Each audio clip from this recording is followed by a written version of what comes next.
Hola, ¿cómo están? Estamos de nuevo aquí en New News. Esta vez con una invitada muy especial. Hola, ¿cómo Hola, estás? ¿qué tal? Gracias por invitarme a esta entrevista. Bueno, pues ya sabes, es tu espacio. Me gustaría que iniciaras presentándote. Claro que sí. Bueno, soy Adil Aranzubia, soy actualmente responsable de la Oficina de Atención a la Diversidad Sexual de la Secretaría de Cultura de Tlaxcala. Y bueno, pues tengo un largo proceder donde pues en algún momento de mi vida pues he sido activista y defensora de los derechos humanos de las poblaciones LGBT más en Tlaxcala. Y bueno, en algún momento de mi historia también me tocó gestionar la primera marcha por la diversidad sexual en Tlaxcala y una primera semana cultural para las poblaciones diversas. Y bueno, por supuesto que todo este activismo ha sido desde la precariedad, Mm. desde la intención de visibilizar las temáticas. Y bueno, pues aparte soy artista multidisciplinaria y también me gusta la cocina. Ok, entonces tenemos mucho que platicar. Claro. Quisiera irme pues por el inicio, para saber de dónde viene todo esto que nos cuentas, porque son muchas cosas. Cuéntanos un poquito de tu persona. Bueno, pues contarles de mi persona es contarles que cuando yo tenía 3 años, mi madre muere y me trae mi padre de la Ciudad de México a la Ujú. ciudad de Tlaxcala y bueno, así es como llegué a este terruño. Y pues bueno, finalmente creo que gran parte de mi vida, de mi existencia ha ocurrido en Tlaxcala. He estado en otras ciudades, en algunas más tiempo, en otras menos tiempo, como en Puebla, en Veracruz, en Acapulco. eh, y bueno, pues resulta ser que cuando me traen mi padre, pues yo me empiezo a descubrir como una persona distinta a lo que mi cuerpo dicta o lo que mi cuerpo marca.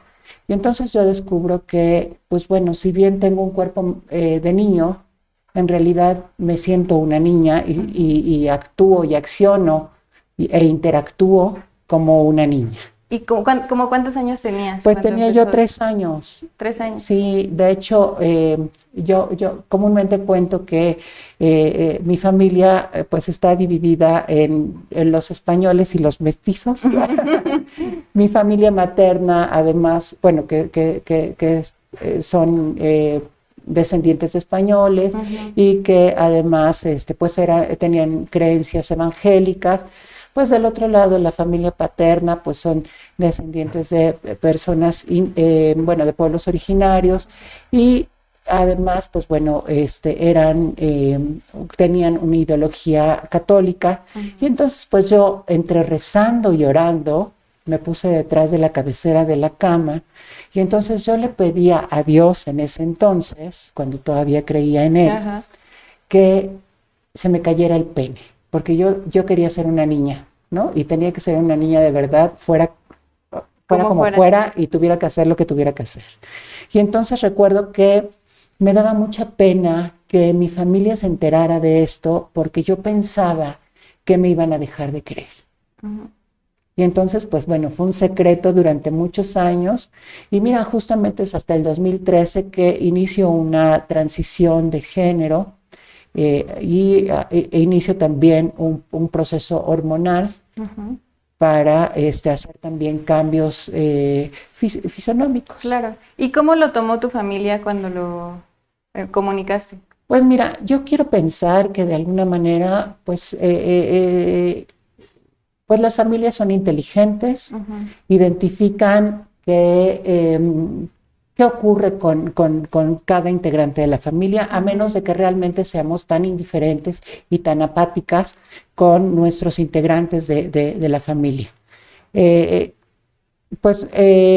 quizá mucho tiempo les ha costado trabajo, ¿no? Porque también debemos entender desde las poblaciones disidentes o desde las poblaciones LGBT que, pues si bien salir de closets, ¿no? Es un duelo para nosotros, pues también implica un duelo y un proceso que también tendrán que vivir nuestros familiares, nuestras amistades, nuestros compañeros y compañeras de trabajo. O sea, la gente de nuestro entorno también está viviendo un proceso para entender o rechazar finalmente lo que estamos construyendo de nosotros mismos, ¿no? Y bueno, pues justamente en esto que te menciono de salir del closet, pues creo que las personas trans salimos en ocasiones de muchos closets, ¿no? Y entonces, pues desafortunadamente yo tuve que socializar como niño, no por gusto y por decisión propia, sino porque así me lo exigía mi entorno, y bueno, tuve que vivir amoldándome constantemente a las necesidades de mi entorno y no a mis propias necesidades, ¿no? Entonces, en cuanto pues yo pude tener conciencia de mi ser, que ojo, no ser a persona adulta implica que ya tengamos conciencia, ¿no? Tener la mayoría de edad pues no va a implicar que seamos conscientes de lo que somos y de lo que queremos. Entonces, por eso es que tardé tanto tiempo, y bueno, yo hice un tránsito de género ya tardío, se le puede llamar así, porque pues no fue en la flor de mi juventud donde podía yo hacer cambios significativos, ¿no?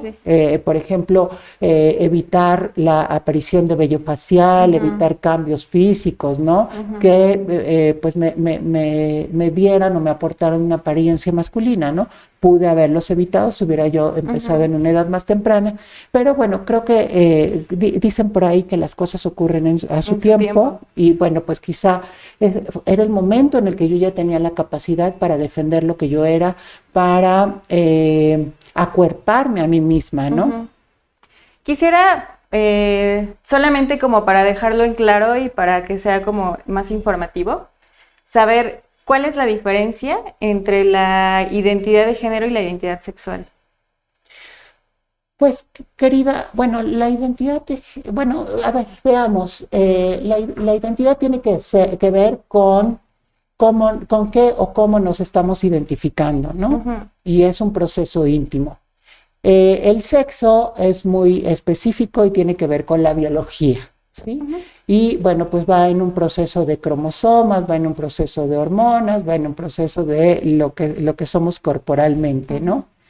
Y el género tiene que ver con un constructo social, con cómo nos construimos para ser hombres o mujeres dentro de esta sociedad, ¿no? Y además ver qué es lo que nos posibilita la sociedad en estos constructos, ¿no? Porque a veces nos va determinando también, ¿no?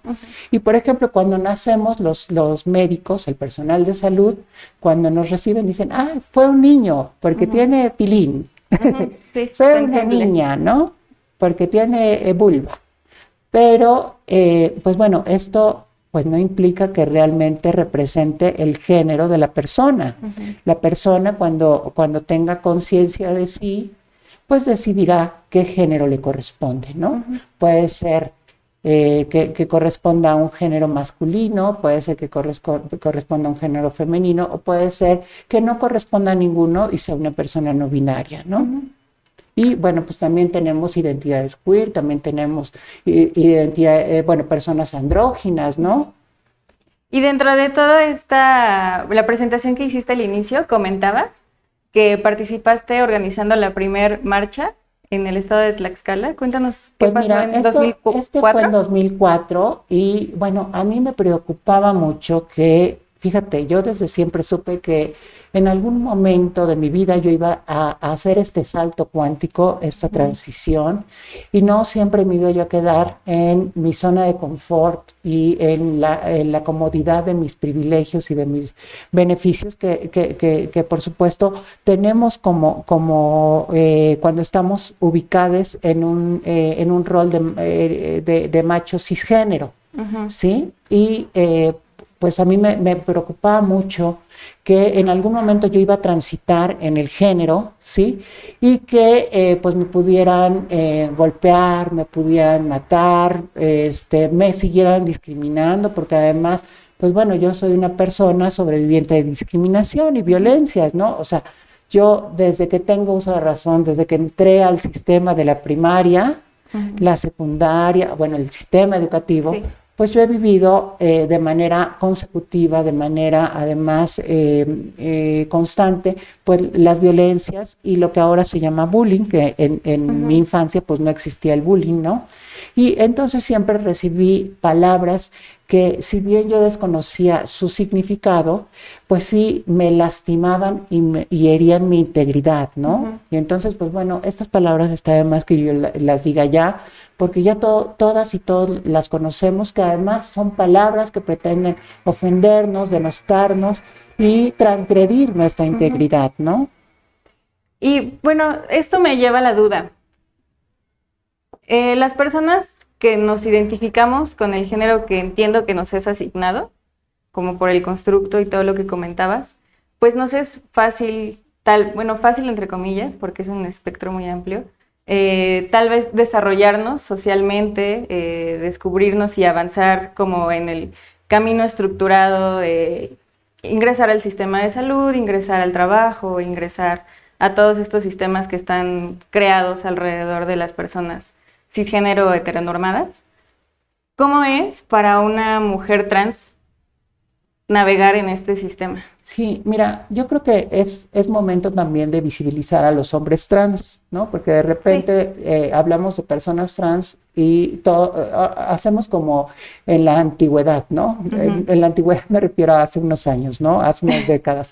Hablábamos de diversidad sexual y entonces todo era gay, ¿no? Nos íbamos por pensar que si habían lesbianas, travestis, transexuales, pues todo era gay, ¿no? Ya llegaron los gays, ¿no? Mira, ya están aquí los maricones, ¿no?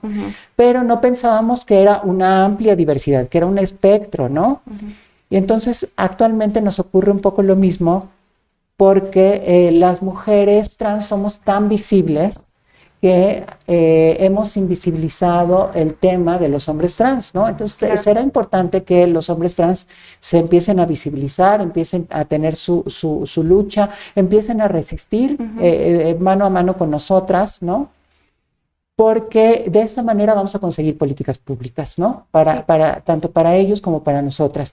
Y bueno, por supuesto que justamente te decía, ¿no? Desde mis privilegios como macho cisgénero, porque finalmente era muy fácil acceder a la salud, a la educación. Sí, tenía yo discriminación porque era entonces un hombre muy femenino, sí, extremadamente femenino.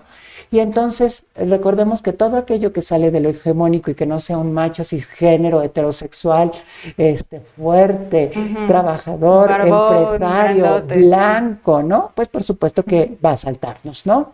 Y entonces pues ahí va Adil, que pues no era tan hegemónica, y pues por supuesto que vivía discriminación, pero sí tenía yo acceso a la educación, al trabajo, o sea, pude trabajar, pude realizar una vida sin tantas complicaciones. La complicación es cuando transito y entonces voy perdiendo de manera paulatina los privilegios que tenía como macho cisgénero, ¿no? Entonces luego dicen, es que pues ustedes deciden ser trans, o sea, ustedes decidieron esta vida. Bueno, yo pregunto, ¿quién en su sano juicio elegiría esta batalla? Sí, una vida tan complicada, ¿no? Porque además vivimos más violencias, sobre todo, bueno, los hombres trans, mientras estén invisibilizados, que además los hombres trans con la testosterona muy rápidamente pueden invisibilizar el género primigenio y adoptan los caracteres físicos y comportamentales de un hombre cisgénero, ¿no? Y entonces, pues bueno, podemos ni siquiera percibirlos, ni siquiera saber que se trata de un hombre trans, ¿no? Pero muchas veces con nosotras es complicado, sobre todo porque muchas de las mujeres trans iniciamos procesos tardíos, no empezamos nuestra transición a los 15 años, a los 14, ¿no? Que hubiera sido mejor porque de esta manera detenemos los procesos hormonales y los caracteres secundarios que pues nos darán características de macho cisgénero, ¿no? Y entonces, bueno, por supuesto que será muy complicado el acceso a la educación, el acceso a la salud, el acceso al trabajo, ¿no? El acceso a la vivienda y en muchas situaciones, pues bueno, las personas trans viven, iba ya a decir diferentes, pero viven quizá todos los tipos de violencia que conocemos, ¿no? Y bueno, pues por supuesto que esto será muy complicado porque además estamos viviendo una revictimización y bueno, por supuesto que también el nivel de vida, la esperanza de vida para las mujeres trans pues es hasta el momento de 35 años, ¿no? Esto puede ser por los crímenes de odio, por todos estos procesos de marginación que vamos viviendo a lo largo de nuestras vidas, ¿no? Que nos van dejando fuera de cualquier política pública, de cualquier acceso, ¿no? Del sistema de salud, ¿no?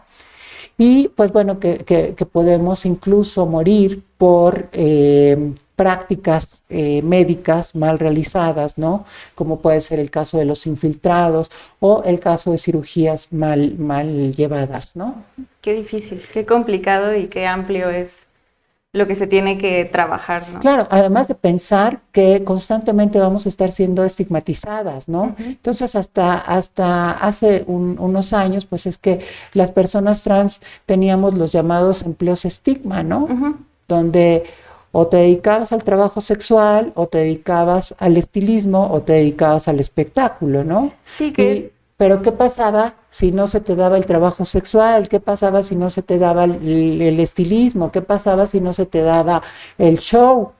Pues te quedabas fuera de cualquier posibilidad de ganar dinero para sobrevivir, ¿no? Sí, entiendo a lo que te refieres y justamente, pues he estado viendo como muchas polémicas de repente, pues en redes sociales, que nos hablan de este, pues sí, estigma que ponen sobre las mujeres trans como trabajadoras sexuales, como lo que comentas, ¿no? Como solamente se pueden dedicar a este rango, como si fuera algo de simple elección, ¿no? Como si no fuera algo a lo que te orillan. Claro, tenemos que entender que esto es parte de lo que la sociedad nos ha dejado, ¿no? O sea, no ha habido otra elección, no hay otro camino, ¿no? Actualmente creo que las mujeres trans, pues sí, hemos construido nuestra lucha, hemos sido resilientes, hemos estado acuerpando, hemos sido valientes. Y entonces, en la actualidad tenemos grandes profesionistas, mujeres trans, ¿no? Grandes profesionistas, hombres trans, ¿no? Y de repente hemos roto desde nuestro propio esfuerzo, pues estas lagunas en materia de derechos humanos, ¿no? O sea, lo que sí es una realidad es que hoy en día las personas trans no tenemos cubierta toda la gama de derechos humanos, ¿no? O sea, esto es algo que tenemos que tener muy claro, muy consciente y estar trabajando mañana, tarde y noche, porque además pues los grupos conservadores y los grupos trans excluyentes pues no descansan, ¿no?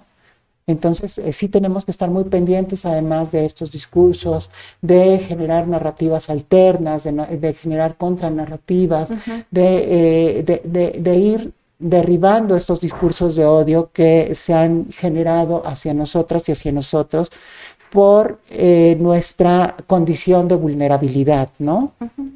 Y dentro de todo este saber y dentro de todas estas experiencias, ¿cómo entra el teatro en tu vida, el cabaret? Pues mira, yo desde que era muy pequeña, bueno, resulta ser que no nada más entra el teatro, entra la danza. Okay. O sea, yo empecé a hacer danza en el ballet folclórico infantil de Tlaxcala, que pertenecía en ese tiempo, que eran los 80s, al DIF estatal. Okay. Y entonces yo empiezo a hacer danza porque me habían metido a un taller de guitarra y de repente a mí no me gustó la guitarra, mis dedos no eran ágiles para la guitarra Y aparte cargar la guitarra me complicaba y bueno, yo guardo y conservo esta guitarra y te quiero decir que es una guitarra de este tamaño, ¿no? Seguramente. Y entonces yo empecé a tener cierto dolor de hombro porque cargaba la guitarra acá. Y pues con el tiempo yo creo que he atribuido que ese dolor o ese malestar físico se debía a que yo realmente no quería tocar la guitarra. Y entonces un día, pues que me escapo del taller de guitarra y empecé así como a rondar ahí por las instalaciones del DIF y descubrí que daban clases de danza. Y lo que me encantó y me dejó así como prendada a la danza era el movimiento de las faldas, ¿sí? Y entonces yo quería tener una falda, ¿no? Pero pues evidentemente no lo iba yo a poder tener. Y entonces yo pedí a mis abuelos maternos, a mi abuela y a mi abuelo, que por favor me cambiaran de taller. Yo quería estar en danza. Y entonces desde los 3 años yo inicié en el mundo de la danza y estuve ahí hasta los 11 años de edad, ¿no? Después quise regresar, pero ya me era muy complicado, ya estaba yo en la preparatoria. Y bueno, pues también pues realizaba yo cursos o tallercitos de artes visuales, ¿no? Bueno, de artes plásticas. Y entonces me fui dando cuenta que me gustaban las artes. Y un día una persona me invitó a ver una obra que trataba sobre Cristóbal Colón y la Malinche en el Teatro Xicoténcatl. Y entonces, en el momento en que yo vi todo aquel evento, todo este espectáculo sobre el escenario, yo dije, yo quiero hacer eso, ¿no? Y entonces, pues ahí es donde nace mi intención de hacer teatro. Cuando yo termino la preparatoria por primera vez, ahorita les voy a contar por qué digo esto, pues resulta ser que mi papá me dice, bueno, ¿y ahora qué quieres estudiar? Pues quiero estudiar teatro. Y entonces, pues bueno, no hubo las posibilidades ni las condiciones ni la empatía para que yo me fuera a estudiar teatro, porque además en Tlaxcala no existía una escuela carrera, de teatro, ¿no? Ajá, sí. Bueno, todavía no existe. No, todavía no. Y entonces, pues me tendría yo que haber ido a México, a Ciudad de México o a Jalapa, y pues por supuesto que pues yo salí como de 15 años o 16 de la preparatoria, y pues mi padre pues no estaba en disposición de permitirme hacer eso, y aparte me hizo un comentario en ese tiempo de que los actores y las actrices eran prostitutas, ¿no? Bueno, después ya vimos ciertos canales de televisión que nos enteramos que lo afirmaban. Que sí era cierto. Pero no es así, ¿no? Las personas que hacemos arte también tenemos un estigma, ¿no? Claro. Sí, justamente te iba a preguntar, yo sé que muchas personas que a lo mejor sienten, voy a llamarlo como una curiosidad diferente, tal vez de niños, tal vez más grandes, pueden llegar a amar el teatro por como la libertad que te da de jugar con tu persona, de interpretar, de ser alguien más dentro del escenario, dentro de las calles o dentro de tus papeles. ¿Crees que eso fue lo que te gustó tal vez en ese momento, sin darte cuenta? No sé, ahora no lo puedo identificar, porque además quiero decirte que también tomé clases, bueno, estudié literatura, creación literaria, ¿no? Y estudié dramaturgia y poesía. Y bueno, en la actualidad puedo escribir, supongo yo, cualquier tipo de texto literario y cualquier recado y receta de cocina, ¿no?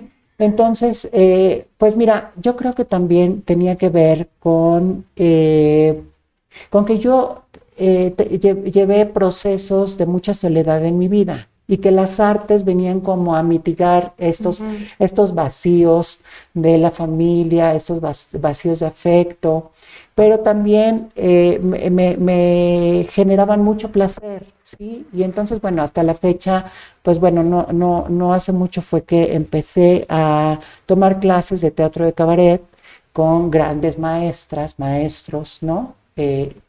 Y bueno, pues también he tomado clases de burlesque y pues bueno, a mí me fascina y aunque mira, no creo haber hecho mucho ni en la literatura, ni en el teatro, ni en la danza, ni en las artes visuales, ¿no?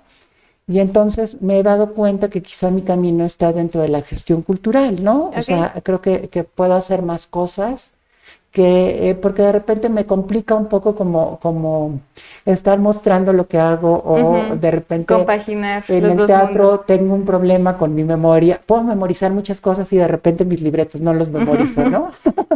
Entonces, pues tampoco me gusta estresarme mucho ni complicarme, ¿no? Y pues también descubrí el gusto por otra arte, que pues son las artes culinarias, ¿no? Y pues alguna vez cometí como el error de enunciarme como cocinera tradicional, pero no es cierto, no soy cocinera tradicional porque tendría que reconocerme una población, ¿no? Una Claro. comunidad. Y finalmente creo que me puedo enunciar como, ay, se me fue la palabra, Nos habías comentado alquimista de sabores. como alquimista de Ujú, los sabores, ¿no? Porque me gusta un poco el experimentar ujú. con el sabor, con los colores, con los aromas, con los condimentos, ¿no? Justamente por ahí quería dirigirme. Me doy cuenta y me hace muchísimo sentido que eres una persona que está muy en contacto con sus emociones. ¿Cómo combinas o cómo sientes que combinas esta parte tuya con los sabores? O sea, ¿cómo surge este amor? Pues mira, yo me di cuenta que me daba mucho placer. Bueno, además quiero aclararles a la audiencia que soy una persona asexual, aromántica. ¿Ok? Y entonces, justamente algunas mujeres trans tenemos pérdida de la libido por los procesos Ujú, hormonales, ¿no? Y bueno, pues fue mi caso, en algún momento mi libido descendió tanto que quedé como una persona asexual, ok. ¿no? Por la ingesta de hormonas, pero que en lugar de afectarme a mí me benefició, ¿no? De repente dejé de estar pensando como De ocupar tu mente en personas, en Ujú, el romance, en todo claro, esto, sí. y entonces dije, ay, más tiempo para leer, Para más tiempo mí. para escribir, más tiempo para cocinar, más tiempo Ujú. para todo, ¿no? Y entonces, pues mira, es que pues tú dices que yo estoy muy en contacto con mis emociones y yo de repente me conflicto porque tengo algunos TOCs. Ok.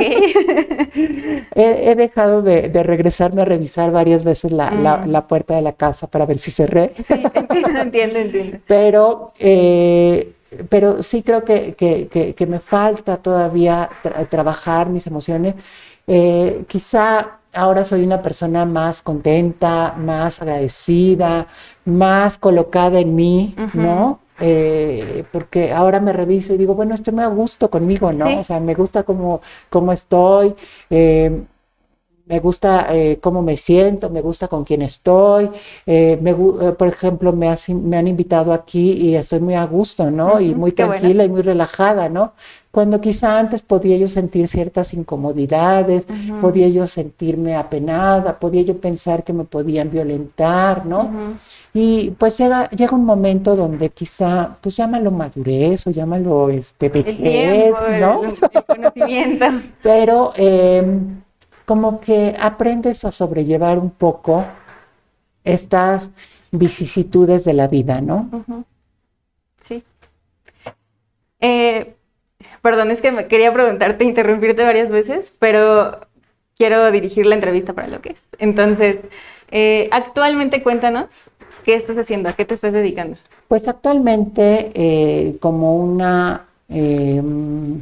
resultado de la Semana Cultural Tlaxcala Diversa que se realizó en 2022, se estructura dentro de la Secretaría de Cultura de Tlaxcala, la Oficina de Atención a la Diversidad Sexual. Ujú, Y bueno, pues en algún momento me propuse para este cargo, ¿no? Hice una propuesta de trabajo, una agenda de trabajo, y bueno, pues evidentemente concretó el trabajo del Comité Orgullo y Memoria, que es quien realiza la Semana Cultural y una exposición a partir de la recuperación de la memoria del movimiento LGBT en Tlaxcala. ok. Y bueno, concluye el trabajo y se desintegra el comité y bueno, pues yo me postulo para esta empresa, o sea, este encargo, Ujú, porque además tengo un compromiso muy fuerte, real y honesto con mis poblaciones LGBT, ¿no?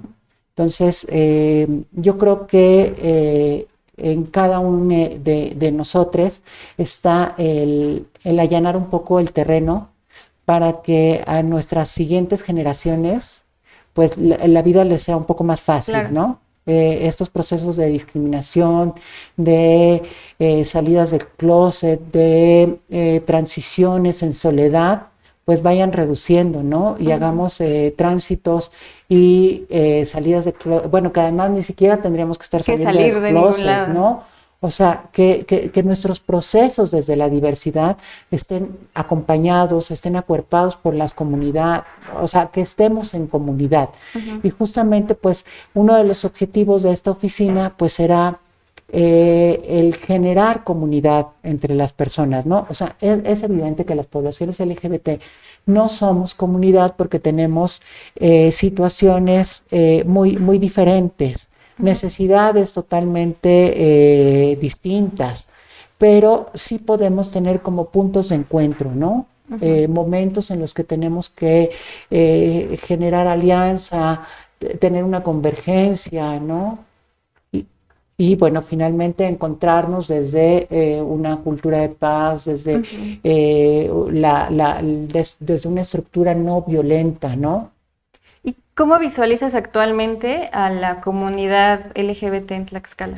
Pues mira, yo he visto que las poblaciones LGBT en Tlaxcala pues tienen más facilidades de las que me tocaron a mí, ¿no? Que justamente por eso pues también era el propósito de generar una primera marcha, ¿no? Y que ahora veo que, bueno, tiene resultados, ¿no? Las personas LGBT en Tlaxcala pues hemos ido cobrando derechos, ¿no? Que anteriormente no tuvimos, como el reconocimiento a la identidad legal de las personas trans en Tlaxcala, como el derecho al matrimonio igualitario, como la tipificación de crímenes de odio, como la prohibición de las ecocigs, ¿no? Y entonces, bueno, el que tengamos un día estatal en contra de las LGTB-fobias, ¿no? Entonces, me parece que esto pues nos da una certeza social, aún no quiero decir que ya estemos seguros, ¿no? En este momento, pero sí por lo menos ya tenemos un camino avanzado, ¿no? Y que por supuesto tendremos que seguir trabajando, luchando, esforzándonos. Mañana, tarde y noche, lo vuelvo a repetir, ¿no? Porque sí sabemos y sí es evidente que tenemos grupos que se oponen a la diversidad sexual, a las personas trans, a los feminismos, a todo aquello que no sea hegemónico, ¿no? Claro. Y yo creo que estaría padrísimo tener una segunda parte, si te interesa después. Siento que nos faltan varios puntos por tocar. Pero como para ir concluyendo, quisiera preguntarte qué cosa te gustaría que nuestra audiencia supiera que yo no te haya preguntado ahorita. ¿Qué cosa me gustaría que supieran? Pues a mí me gustaría que supieran que desde la Oficina de Atención a la Diversidad Sexual y bueno, desde mi persona, porque actualmente estoy dentro de esta oficina, pero en algún momento también podría estar fuera y que podría estar otra persona o podría ya no existir la oficina. Por supuesto que hay que estar presentes y activas constantemente para la construcción de espacios seguros y empáticos para nuestras poblaciones LGBT. Y que por supuesto tienen una amiga real, sincera en mi persona, ¿no? Muchas gracias. ¿Te gustaría dejar algunas redes sociales? Claro que sí. Bueno, tenemos la red social de la Oficina de Atención a la Diversidad Sexual en Facebook. Y bueno, por supuesto que me pueden encontrar en TikTok, porque soy tiktokera. Ya todos somos. Ya. Como Adil Aranzubia. Ok. Pues muchísimas gracias, Adil. Muchas gracias a todos. Recuerden que estamos aquí en Mutant Tech. Esta fue una producción de Tlacuache Studio. Nosotros somos New News. Y pues nos vemos en la próxima.